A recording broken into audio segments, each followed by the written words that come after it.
कई साल पहले गोरखपुर नामक एक गांव में जीतू नाम का एक सेठ रहता था। सेठ का गेहूं चावल जैसे अनाज का व्यापार था और उसके गोदाम में मजदूर चावल और गेहूं की बोरियां लाते ले जाते थे। जीतू सेठ वैसे बहुत पैसे वाला था और वह एक ईमानदार और नेक दिल इंसान था। सेठ जी के सभी मजदूरों में उनका एक खास मजदूर था, भीमा। भीमा को सेठ जी अपना सबसे वफादार नौकर मानते थे। अरे ओ भीमा, अभी आया सेठ जी। आज का काम कैसा चल रहा है? मजदूर बराबर काम तो कर रहे हैं ना? सेठ जी, आज गोपाल छुट्टी पर है और राजू आधा घंटा लेट आया है। ठीक है, जाओ अब अपना काम करो।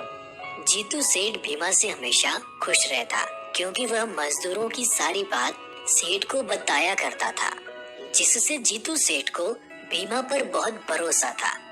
एक दिन सेठ जी अपने गोदाम पर बैठे थे और वह भीमा को आवाज लगाते हैं। भीमा, जरा इधर आ, मुझे कुछ जरूरी बात करनी है।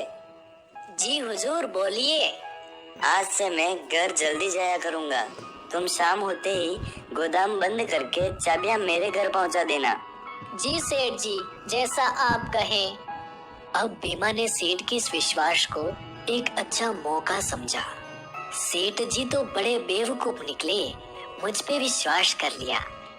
भीमा अब शाम को गोदाम बंद करते समय कुछ चावल की बोरियों से चावल चुरा लेता है और उन्हें एक पोटली में भरकर ले जाने लगता है और फिर उन्हें बाजार में ले जाकर उन्हें बेच देता है।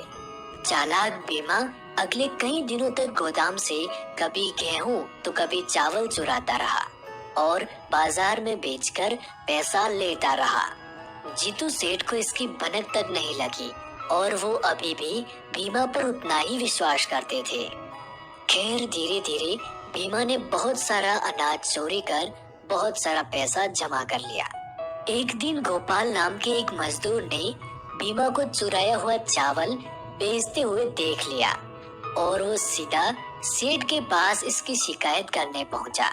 सेठ जी। क्या हुआ? इतनी रात को यहाँ कैसे? सेठ जी, भीमा गोदाम से चावल को चोरी कर दुकान पर बेच रहा था। मैंने अपनी आंखों से उसे देखा है। क्या बात करते हो? तुम भी ना? मैं नहीं मान सकता। भीमा चोरी नहीं कर सकता है।